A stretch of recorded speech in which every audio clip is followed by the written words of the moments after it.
ಏನ್ ನಡೀತಾ ಇದೆ ಇಲ್ಲಿ? ಸಾರಿ ಅದಕ್ಕೆ, ಅದು ನನ್ನ ಪಾಡಿಗೆ ನಾನು ಟೆರೆಸ್ಗೆ ಹೋಗ್ತಿದ್ದೆ. ಇವ್ರು ಬಟ್ಟೆಗಳು ತರ್ತಾ ಹೆಂಗೋ ಬೀಳ್ತಿದ್ರು, ನಾನು ಜಸ್ಟ್ ಇಟ್ಕೊಂಡೆ ಅಷ್ಟೆ. ಮೊದಲು ನಿನ್ನ ರೂಮ್ ಬನ್ನಿ, ನಡಿ.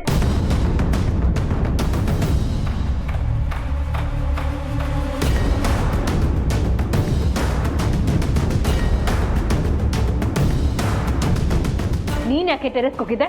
ಮೇಡಮ್, ಅದು ಸುಕನ್ಯಾ ಮೇಡಮ್ ಟೆರೆಸಿಂದ ಬಟ್ಟೆ ತರಕ್ಕೆ ಹೇಳಿ. ಅದಕ್ಕೆ ಅವನ ಮೇಲೆ ಹಾಕ್ಬಿದ್ದೆ? ಇಲ್ಲ ಮೇಡಮ್, ನೋಡಿ ಯಾರೋ ತಂತಿ ಕಟ್ಟಿದ್ರು, ಅದು ನಡುವೆ ಬಿದ್ದೆ.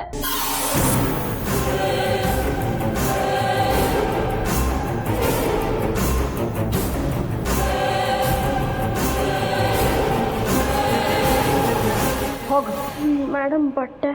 ನೀನು ಹೋಗು ಬದಲು.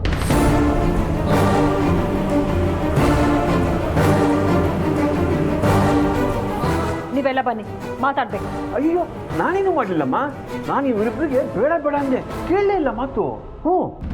ನೀವಿಬ್ರು ಬನ್ನಿ. ಪೂಜೆ ರೆಡಿ ಇದೆ, ಮಂಗಳಾರತಿ ಮಾಡಿಸ್ಕೊಂಡು ಹೋಗಿ. ಬನ್ರಿ. ಬೇಡ ಅಂದೆ, ಕೇಳಿಲ್ಲ ಮಾತು ರೀ,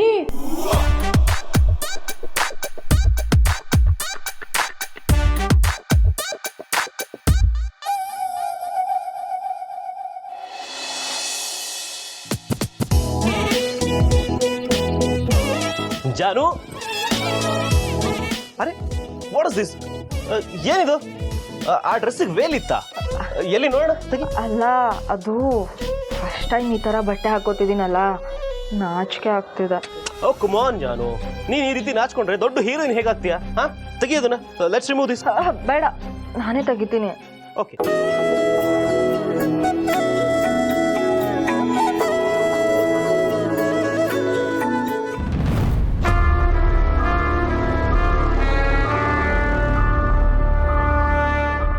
ವಾವ್, ಎಷ್ಟು ಸಖತ್ತಾಗಿ ಕಾಣಿಸ್ತಿದ್ದಾಳೆ. ನಾರ್ಮಲ್ ಡ್ರೆಸ್ಸಲ್ಲಿ ಇದ್ದಾಗಲೇ 20 ಲಕ್ಷಕ್ಕೆ ಸೇಲಾಗೋ ಇವಳನ್ನ ನನ್ನ ಕಡೆ ಪಾರ್ಟಿ ಏನಾದರೂ ಈ ಡ್ರೆಸ್ಸಲ್ಲಿ ನೋಡಿದ್ರೆ ಗ್ಯಾರಂಟಿ 40 ಲಕ್ಷಕ್ಕೆ ತಗೊಳ್ತಾರೆ. ಮೈ ಡಿಯರ್ ಜಾನು, ಆದಷ್ಟು ಬೇಗ ನಿನ್ನನ್ನು ಒಳ್ಳೆ ರೇಟಿಗೆ ಡೀಲ್ ಮಾಡ್ತೀನಿ. ಹೇಗೆ ಕಾಣಿಸ್ತಿದ್ದೀನಿ ಅಂತ ಏನು ಹೇಳ್ತಾನೆ ಇಲ್ಲ. ಶ್ರೀಗಂಧದ ಗೊಂಬೆ ಥರ ಕಾಣಿಸ್ತಿದೆಯಾ ಜಾನು? ಜಾನು, ಈ ನಿನ್ನ ಬ್ಯೂಟಿ ಮುಂದೆ ಕ್ರೇಜಿ ಕ್ವೀನು, ಸ್ಯಾಂಡಲ್ವುಡ್ ಕ್ವೀನು ಎಲ್ಲ ಓಡಿಸಾಗ್ಬಿಡ್ತಾರೆ. ನಿಜವಾಗ್ಲೂ? ನಿನ್ನ ವಿಷಯದಲ್ಲಿ ನಾನು ಯಾವತ್ತಾದ್ರೂ ಸುಳ್ಳು ಹೇಳಿದ್ದೀನ? ಇಲ್ಲ. ನನ್ನ ಏಂಜಲ್ಗೆ ನನ್ನ ದೃಷ್ಟಿನೇ ತಾಗ್ಬಿಡುತ್ತೆ. ಒಂದು ನಿಮಿಷ ಇರು. ಅಬ್ಬಾ, ಜಾನು ಕೇಳಿಸ್ಕೊಂಡ? ನೋಡ ಎಷ್ಟು ದೃಷ್ಟಿಯಾಗಿದೆ ನಿನಗೆ.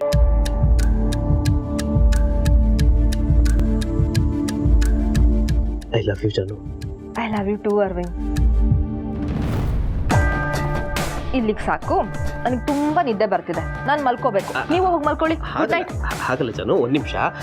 ಏನು ಅಂದ್ರೆ ಅರವಿಂದ್, ನಾನು ಮಲಗಬೇಕು ಅಂದೆ ತಾನೆ, ಹೋಗಿ ಮಲ್ಕೊಳ್ಳಿ. ಹೋಗಿ ಜಾನು. ಹೋಗಿ ಅರವಿಂದ್.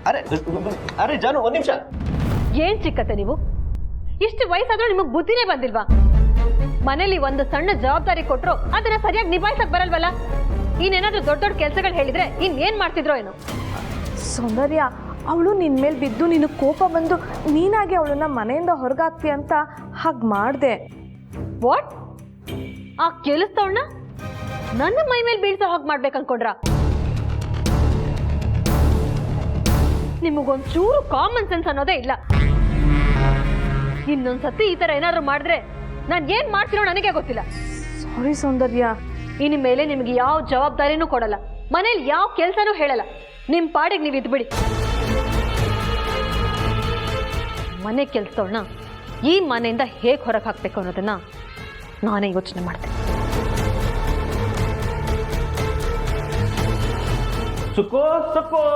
ನಿಮ್ದೇನ್ರಿ? ಅವಳು ಬೈದು ಹೋಗಿದ್ದಾಯ್ತು, ಈಗ ನಿಮ್ದಾ? ಇವಳು ಇದನ್ನ ಯಾವತ್ತಾದ್ರೂ ಬಯೋದುಂಟೇನೆ. ಮತ್ತೇನು? ಒಂದು ಹಾಡು ನೆನಪಾಯ್ತು, ಅದು ಯಾವ ಪಿಕ್ಚರ್ದು ಅಂತ ಗೊತ್ತಾಗ್ತಿಲ್ಲ. ಹಾಡಿದ್ರೆ ತಾನೇ ಗೊತ್ತಾಗೋದು. ಮುತ್ತಿನಂತ ಮಾತೊಂದು ಗೊತ್ತೇನಮ್ಮ, ನಿನಗೆ ಗೊತ್ತೇನಮ್ಮ, ನಾವು ಕಾಲಕ್ಕೆ ತಕ್ಕಂತೆ ನಡೆಯಬೇಕು ಎಂದು ತಾಳಕ್ಕೆ ತಕ್ಕಂತೆ ಕುಣಿಯಬೇಕು. ಗೊತ್ತಿಲ್ಲ ನನಗೆ. ಒಂದು ನಿಮಿಷ. ಹಲೋ, ಇಷ್ಟು ದಿನ ಆದ್ರೂ ಒಂದ್ಸಲನೂ ಸೌಂದರ್ಯ ನನಗೆ ಬೈದಿದ್ದೇ ಇಲ್ಲ. ಎಲ್ಲ ಆ ಸೋಡಾ ಬಡ್ಡಿಯಿಂದನೇ ಆಗಿದ್ದು. ಅವಳಿಗಿದೆ ಗ್ರಹಚಾರ, ಸರಿಯಾಗಿ ಮಾಡ್ತೀನಿ.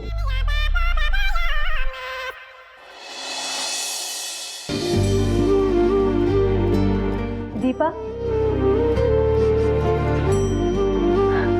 ಅಕ್ಕ ನೀವಾ? ಕಣ್ಮುಚ್ಚು. ಮೊದ್ಲೇ ಕಾಣಿಸ್ತಿಲ್ಲ, ಅದಕ್ಕೆ ಯಾಕೆ ಕಣ್ಮುಚ್ಚಬೇಕು? ಕಣ್ಮುಚ್ಚು ಅಂದೆ ತಾನೆ. ಅಕ್ಕ ಯಾಕಕ್ಕ? ಕಣ್ಮುಚ್ಚು ಅನ್ನಲ್ಲ, ಕಣ್ಮುಚ್ಚು. ಇದ್ಯಾವ ಹೊಸ ಆಟ? ಸರಿ ಅಕ್ಕ, ಕನ್ನಡಕ ಯಾಕೆ ತೆಗಿತಿದ್ದೀರಾ? ಸ್ವಲ್ಪ ಕಾಣಿಸ್ತಿತ್ತು, ಈಗ ತೀರಾ ಕಾಣಿಸಲ್ಲ. ಸುಮ್ಮನೆ ಇರು, ಕಣ್ಮುಚ್ಚು.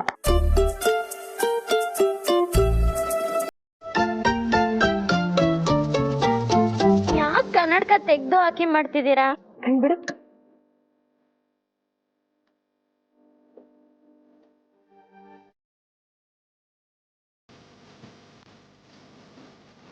ಅಕ್ಕ, ನಂಗೆಲ್ಲ ಚೆನ್ನಾಗಿ ಕಾಣಿಸ್ತಿದೆ. ಹೊಸ ಕನ್ನಡಕ. ಅಲ್ಲ, ಇದ್ರ ನಂಬರ್ ಹೇಗೆ ಸಿಕ್ತು? ನಿಮ್ ತಂದೆ ಕಾಲ್ ಮಾಡಿದ್ರಲ್ಲ, ಅವಾಗ ಕೇಳ್ಕೊಂಡೆ. ನನ್ ಬಗ್ಗೆ ಏನೋ ಹೇಳಿಲ್ಲ ತಾನೆ?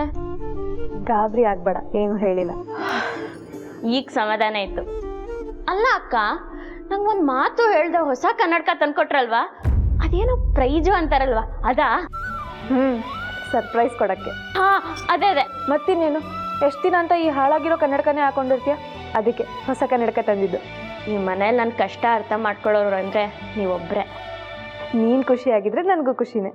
ಕಣ್ಣಿದ್ರು ಕುರುಡಿ ಆಗಿದ್ ನನಗೆ ಕಣ್ ಕಾಣೋ ಭಾಗ್ಯ ಕೊಟ್ರಲ್ವಾ, ಆ ಸಹಾಯನ ನಾನು ಯಾವತ್ತೂ ಮರೆಯಲ್ಲ.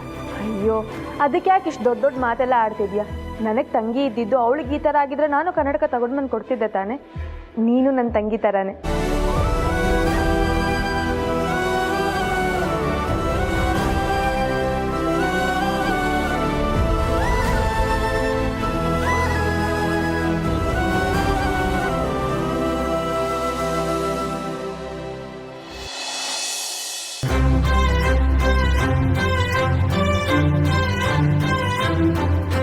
ಏನಪ್ಪ ದೇವ್ರೆ ನಿನ್ ಲೀಲೆ. ಬೆಳಿಗ್ಗೆ ಬೆಳಿಗ್ಗೆ ಬಾರಿಗೆ ಬಂದು ಎಣ್ಣೆ ಹೊಡೆದು ಆರೋಗ್ಯ ಹಾಳು ಮಾಡ್ಕೊಂತಾರ ನಮ್ಮಂತ ಜನಕ್ಕೆ ಒಳ್ಳೆ ಬುದ್ಧಿ ಕೊಟ್ಟು ಕುಡಿದೇ ಇರೋ ಥರ ಮಾಡೋದು ಬಿಟ್ಟು ಇಂಥ ಓನರ್ಗಳಿಗೆ ಒಳ್ಳೆ ವ್ಯಾಪಾರ ಆಗಲಿ ಅಂತ ಆಶೀರ್ವಾದ ಮಾಡ್ತಾ ಇದೆಯಲ್ಲ. ನಿನ್ನನ್ನು ಅರ್ಥ ಮಾಡ್ಕೊಳ್ಳೋದು ಅಪಾರ್ಥ ಮಾಡ್ಕೊಳ್ಳೋದು ಒಂದು ಗೊತ್ತಾಗ್ತಾ ಇಲ್ಲ. ಆದರೂ ಗಾಡ್ ಇಸ್ ಗ್ರೇಟ್. ಏನು ದೇವು, 10 ನಿಮಿಷದಿಂದ ಬಾರ್ ಕೌಂಟ್ರ್ ಬಂದೆ ನಿಂತ್ಕೊಂಡ್ರು ಗಮನ ಕೊಡದೆ ದೇವ್ರ ಧ್ಯಾನದಲ್ಲಿ ಮಗ್ನನಾಗ್ಬಿಟ್ಟಿದ್ಯಾ. ಬೇಗ ನಂದು ಮಾಮೂಲಿ 90 ಕೊಡಪ್ಪ. ತಿಂಡಿಗೆ ಮುಂಚೆ ಕುಡಿದೇ ಇದ್ರೆ ಈ ಹೊಟ್ಟೆಗೆ ಸಮಾಧಾನ ಆಗಲ್ಲ. ಇನ್ನು ಮುಂದೆ ನಿನ್ಗೆ ಎಣ್ಣೆ ಕೊಡೋಕ್ಕಾಗಲ್ಲ. ಏಯ್ ದೇವ, ನೀನು ತಮಾಷೆ ಮಾಡಬೇಡ. ಎಣ್ಣೆ ಹೊಡೆದು ಶೇಕ್ ಆಗ್ತಿರೋ ಬಾಡಿಗೆ ನಿನ್ನ ಮಾತು ಕೇಳಿ ಯಾಕೋ ಶೇಕ್ ಆಗ್ತಾಯಿದೆ. ಅಲ್ಲಪ್ಪ, ನಿನ್ನೆಲ್ಲ ಬ್ಯಾಲೆನ್ಸ್ ಕ್ಲಿಯರ್ ಮಾಡಿದ್ದೀನಿ ತಾನೆ, ಇನ್ನೇನು ಇವತ್ತಿಂದು ಆದಷ್ಟು ಬೇಗ ಕ್ಲಿಯರ್ ಮಾಡ್ಬಿಡ್ತೀನಿ. ನಿನ್ನ ಪೂಜೆ ಮಾಡೋ ದೇವ್ರ ಮೇಲೆ ಆಣೆ, ನೀನು ಇದೆಲ್ಲ ಹೇಳ್ಬಾರ್ದು. ಬೇಕು ಕೊಡು. ನೋಡಿ ನರಸಿಂಹ, ಬೆಳಗ್ಗೆ ನಿನ್ನ ಹತ್ರ ಕಿರಿಕ್ ಮಾಡ್ಕೊಳ್ಳೋಕ್ಕೆ ನನಗೆ ಇಷ್ಟ ಇಲ್ಲ. ಇನ್ನು ಮುಂದೆ ನಿನಗೆ ಎಣ್ಣೆ ಕೊಡ್ಬಾರ ಅಂತ ಆರ್ಡರ್ ಆಗಿದೆ, ನನಗೆ ಕೊಡೋಕ್ಕಾಗಲ್ಲ. ಆಡ್ರಾ? ಏನು ಸ್ಟೇಟಿಂದನಾ ಅಥವಾ ಸೆಂಟ್ರಲಿಂದನಾ? ಸುಮ್ಮನೆ ಹೋಗಿ ನರಸಿಂಹ, ಕೊಡೋಕ್ಕಾಗಲ್ಲ. ಯೋ ಆಯ್ತು ಬಿಡಯ್ಯ, ಊರಿಗೆಲ್ಲ ನೀನು ಒಂದೇ ಬಾರ. ಗಲ್ಲಿಗೊಂದು ದೇವಸ್ಥಾನ ಥರ ಗಲ್ಲಿಗೊಂದು ಬಾರಿದೆ, ಎಲ್ಲ ಒಂದು ಕುಡ್ಕೊತೀನಿ ನೋಡು. ಭಕ್ತರನ್ನ ಕಳ್ಕೊಂಡ್ರೆ ದೇವ್ರ ಗ್ಲಾಸು, ನನ್ನಂತ ಕುಡ್ಕರನ್ನ ಕಳ್ಕೊಂಡ್ರೆ ನಿನೇ ಗ್ಲಾಸು. ಬರಲಾ? ಹೋಗು ಹೋಗು, ನೀನು ಯಾವ ಬರಲ್ಲ ಎಣ್ಣೆ ಸಿಗಲ್ಲ. ನೋಡೋಣ.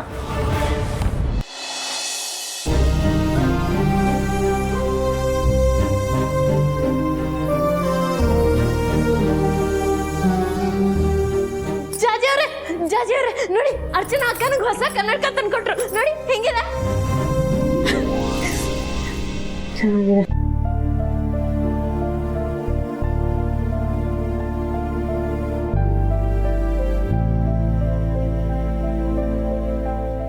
ಅಯ್ಯೋ ಅಕ್ಕ, ಏನ್ ಮಾಡ್ತಿದ್ದೀರಾ? ಕಾಫಿಗೆ ಉಪ್ಪು ಹಾಕ್ತಿದ್ದೀರಾ ಅಲ್ವಾ?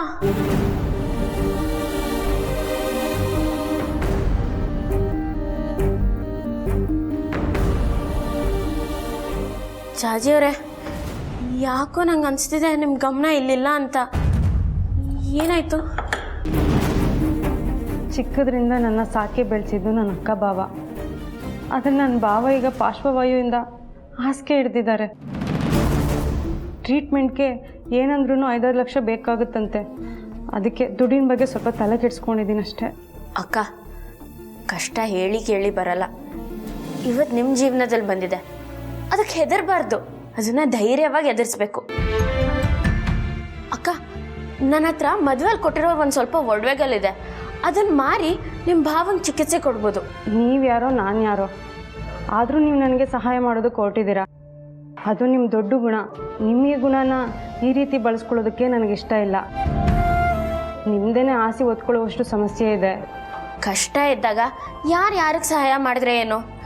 ಮೊದಲು ಸಮಸ್ಯೆನ ಬಗೆಹರಿಸ್ಬೇಕು. ನಾನು ಬೇರೆ ಕಡೆ ದುಡ್ಡಿಗೆ ಹೇಳಿದ್ದೀನಿ, ಅಡ್ಜಸ್ಟ್ ಆಗಲಿಲ್ಲ ಅಂದರೆ ನಿಮ್ಗೆ ಹೇಳ್ತೀನಿ. ಹೇಳ್ಬೇಕಾಯ್ತಾ? ಸಂಕೋಚ ಪಡ್ಬೇಡ.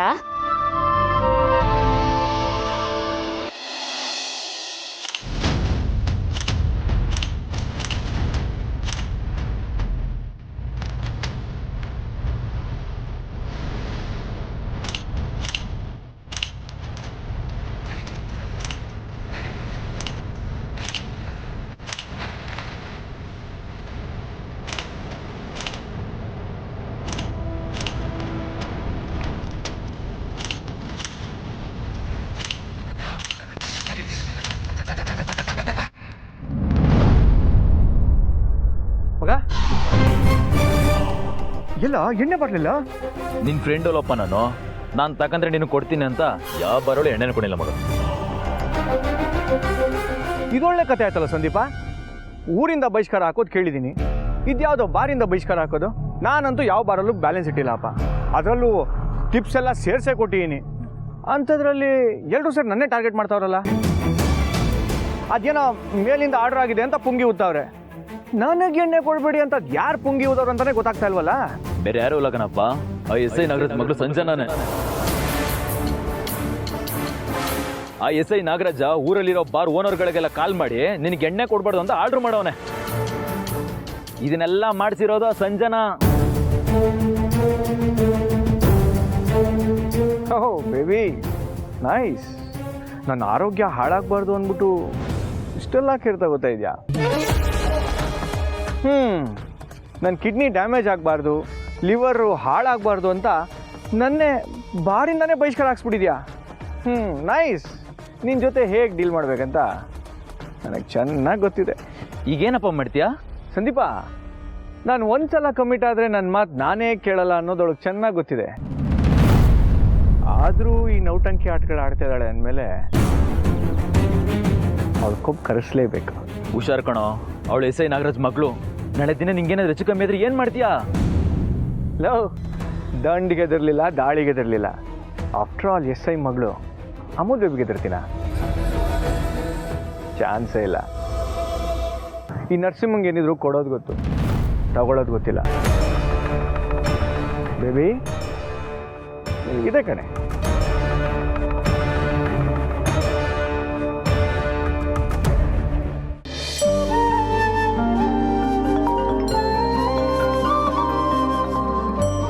ಹಲೋ ಹಲೋ ದೀಪು, ಹೇಳಮ್ಮ. ಏನ್ ಮಾಡ್ತಿದ್ಯಾ ಮಗಳೇ? ನಾನು ಕೆಲಸ ಮಾಡ್ಸಕ್ ಹೋಗ್ತಿದ್ದೀನಿ. ಭೀಮ್ನ ಅಮಾವಾಸ್ಯೆ ನೆನ್ಪಿದ್ಯಾ? ಓ ಹೌದಾ? ಓಮ ಗಂಡನ ಪಾದ ಪೂಜೆ ಮಾಡಿ ಅವ್ರ ಆಶೀರ್ವಾದ ತಗೋಬೇಕು. ಹಾ, ಅವ್ರ ಪೂಜೆ ಮಾಡ್ಬೇಕಾ? ಹ್ಞೂ ಮಗಳೇ, ನಿನಗೆ ಗೊತ್ತಿಲ್ವಾ? ಪ್ರತಿ ವರ್ಷ ನಿಮ್ಮಮ್ಮ ನನ್ನ ಕಾಲಕ್ಕೆ ಪೂಜೆ ಮಾಡಿ 500 ರೂಪಾಯಿ ಇಸ್ಕೊತಾಳೆ. ಹೂ ಪೊಲೀಸಪ್ಪ, ಎಲ್ಲ ಗೊತ್ತು ಬಿಡಿ. ಹಾಗಂತ ನೀನು ಅಳಿಯಂದ್ರು ಪಾದ ಪೂಜೆ ಮಾಡ್ಬಿಟ್ಟು ದುಡ್ಡೆಲ್ಲ ಕೇಳಕ್ಕೆ ಹೋಗ್ಬೇಡ ಕಣಮ್ಮ. ದೀಪು, ಕೊಟ್ರೆ ಬೇಡ ಅನ್ಬೇಡಮ್ಮ, ಈಸ್ಕೋ, ಕಷ್ಟ ಕಾಲದಲ್ಲಿ ಬೇಕಾಗುತ್ತೆ. ಈ ಹೆಂಗಸರು ಬುದ್ಧಿನೇ ಇಷ್ಟು ನೋಡು. ಗಂಡ ಕೊಡೋ ಕಾಸೆಲ್ಲ ಬಚ್ಚಿಟ್ಕೊಂಡು ವಾಲೆ ಜುಮ್ಕಿ ಎಲ್ಲ ಮಾಡಿಸ್ಕೊಂಡ್ಬಿಡೋದು. ಹ್ಞೂ, ಮತ್ತೆ ನಾವೇನಾದರೂ ನಿಮ್ಮ ಹತ್ರ ಚಿನ್ನ ಕೇಳಿದ್ರೆ ಚಿನ್ನದ ಬೆಲೆ ಗಗನಕ್ಕೇರಿದೆ, ನೀನೇ ನನ್ನ ಚಿನ್ನ ರನ್ನ ಅಂತ ಹೇಳಿ ನಮ್ಮನ್ನು ಒಪ್ಪಿಸಿ ನಮ್ಮ ಆಸೆಗೆ ಬೀಗ ಹಾಕ್ಬಿಡ್ತೀರಾ. ಹೋಗ್ಲಿ ಬಿಡಮ್ಮ, ಪೊಲೀಸಪ್ಪನ್ಗೆ ಯಾಕೆ ಬೈತೀಯ? ಆಯ್ತು ಬಿಡಮ್ಮ, ಎಷ್ಟೇ ಆಗಲಿ ನೀನು ಪೊಲೀಸಪ್ಪನ ಮಗಳಲ್ವಾ, ನಿಮ್ಮಪ್ಪನ ಎಲ್ಲಿ ಬಿಟ್ಕೊಡ್ತೀಯ ನೀನು? ದೀಪೋ, ಹಾ ಹೇಳಿ ಪೊಲೀಸಪ್ಪ. ಅರ್ಚನಾ ಅವ್ರಿಗೆ ನೀನು ಕನ್ನಡಕದ್ದು ನಂಬರ್ ಕಳಿಸಿದ್ದೆ. ಹ್ಞೂ, ಈಗ ತಾನೇ ನಂಗೆ ಹೊಸ ಕನ್ನಡಕ ತಂದ್ಕೊಟ್ಟಿದ್ದಾರೆ. ಯಾಕೆ ಮಗಳೇ, ಹಳೆ ಕನ್ನಡಕ ಏನಾದರೂ ಹಾಳಾಗಿತ್ತಾ? ಇಲ್ಲ ಇಲ್ಲ, ಹಳೇದಾಗಿತ್ತಲ್ವಾ, ಅದಕ್ಕೆ ಹೊಸ ತಂದ್ಕೊಟ್ರು. ಒಳ್ಳೇದಾಯ್ತು ಬಿಡು ಮಗಳೇ. ಸರಿ ಕಣಮ್ಮ, ಬೇಗ ಹೋಗಿ ಗಂಡನ ಪಾದ ಪೂಜೆ ಮಾಡು, ಮರಿಬೇಡ. ರೀ ನೀವು ಪೂಜೆ ಕೂರ್ಬೇಕು. ನಾನ್ ರೆಡಿ ಇದ್ದೀನಿ ಕಣೆ, ಪೂಜೆ ಸಾಮಾನೆಲ್ಲ ತಗೊಂಡ್ ಬಾ.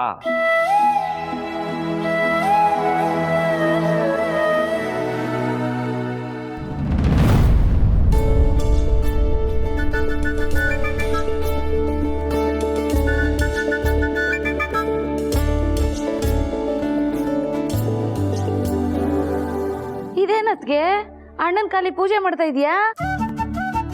ನನ್ನ ಹೆಂಡತಿ ನನ್ನ ಕಾಲಕ್ಕೆ ಪೂಜೆ ಮಾಡಿದೆ, ಇನ್ಯಾರ ಕಾಲಿಗೆ ಪೂಜೆ ಮಾಡ್ತಾರೆ ಅಂಬುಜಾ?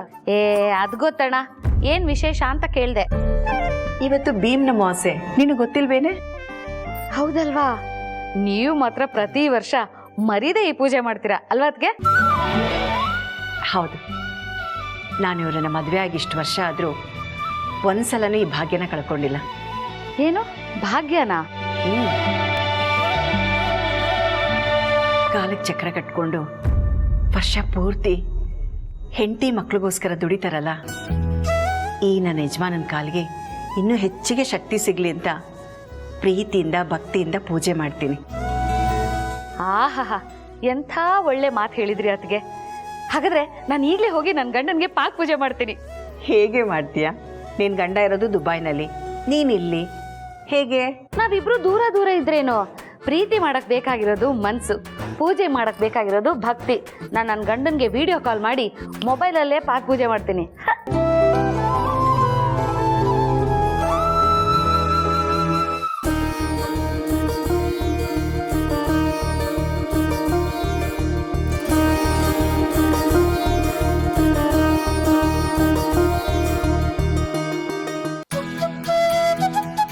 ಸಲ ಬೇಗ ಪೂಜೆ ಮಾಡಿ ಮುಗಿಸೆ, ಡ್ಯೂಟಿಗೆ ಟೈಮ್ ಆಗುತ್ತೆ. ಸ್ವಲ್ಪ ಸುಮ್ಮನೆ ರೀ, ಯಾವಾಗಲೂ ಡ್ಯೂಟಿ ಅಂತಿರ್ತೀರಾ, ಮನೆ ಕಡೆ ಒಂಚೂರು ಗಮನನೇ ಕೊಡೋದಿಲ್ಲ. ಗಂಡನ ಪಾಕ್ ಪೂಜೆ ಮಾಡಬೇಕಾಗಿರೋದು ಇವತ್ತೊಂದೇ ದಿವಸ, ಇವತ್ತು ಕೆಲಸ ಅಂದರೆ ಸುಮ್ಮನೆ ಕೂತ್ಕೊಳ್ಳಿ. ನಾವು ಹೇಳಿದ್ಮೇಲೆ ಮುಗೀತು. ಸರಿಯಮ್ಮ, ಅದೆಷ್ಟೊತ್ತು ಬೇಕಾದ್ರೂ ಪೂಜೆ ಮಾಡ್ಕೊ.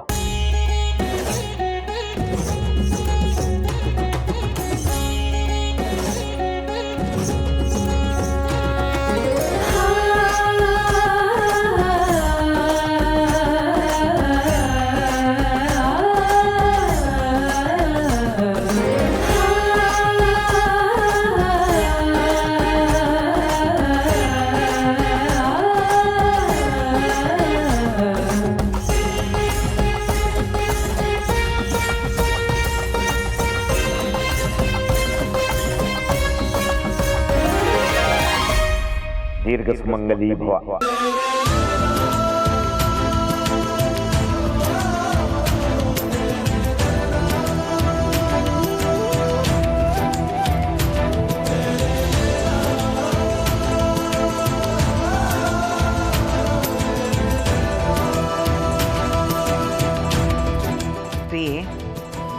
ನೀವು ಪ್ರತಿ ವರ್ಷನೂ 500 ರೂಪಾಯಿಗಿಂತ ಜಾಸ್ತಿ ಕೊಡಲ್ಲ, 500 ರೂಪಾಯಿಗಿಂತ ಕಡಿಮೆ ಕೊಡಲ್ಲ ಅಲ್ವಾ? ಅಲ್ಲ ಕಡೆ, ನಿನಗೆ ನನ್ನ ಮೇಲಿರೋ ಪ್ರೀತಿ ಯಾವತ್ತಾದ್ರೂ ಕಮ್ಮಿ ಆಗಿದೆಯೇನೆ? ಹೋಗ್ಲಿ, ಜಾಸ್ತಿ ಏನಾರಾಗಿದೆಯಾ? ಹಾಗೇನಿಲ್ಲ. ಅದಕ್ಕೆ ನಾನು ಯಾವಾಗಲೂ ಇಷ್ಟೇ ದುಡ್ಡು ಕೊಡ್ತೀನಿ. ನನ್ನ ಪ್ರೀತಿನ ದುಡ್ಡಿಂದ ಅಳಿತಿದ್ದೀರಾ? ಕೋಪ ಮಾಡ್ಕೋಬೇಡ್ವೆ, ಸುಮ್ಮನೆ ತಮಾಷೆಗಂದೆ. ಒಂದ್ಸಲ ನಾನು ಎಷ್ಟೇ ದುಡಿದ್ರು, ಎಷ್ಟೇ ಕೂಡಿಟ್ರು, ಅದರ ಒಡತಿ ನೀನೆ. ನೋಡು, ನಿನಗೋಸ್ಕರ ದುಡ್ಡೇನು, ಜೀವನೇ ಕೊಡಕ್ಕೆ ತಯಾರು. ಅಯ್ಯೋ, ಬಿಡ್ತು ಅಂದ್ರೆ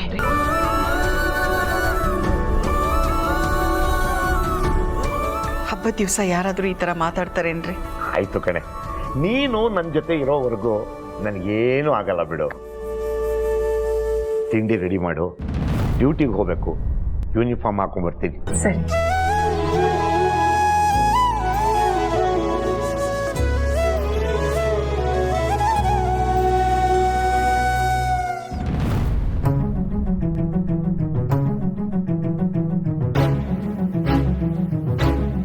ಗಂಡನ ಪಾದ ಪೂಜೆ ಮಾಡಿ ಅವರ ಆಶೀರ್ವಾದ ತಗೋಬೇಕು.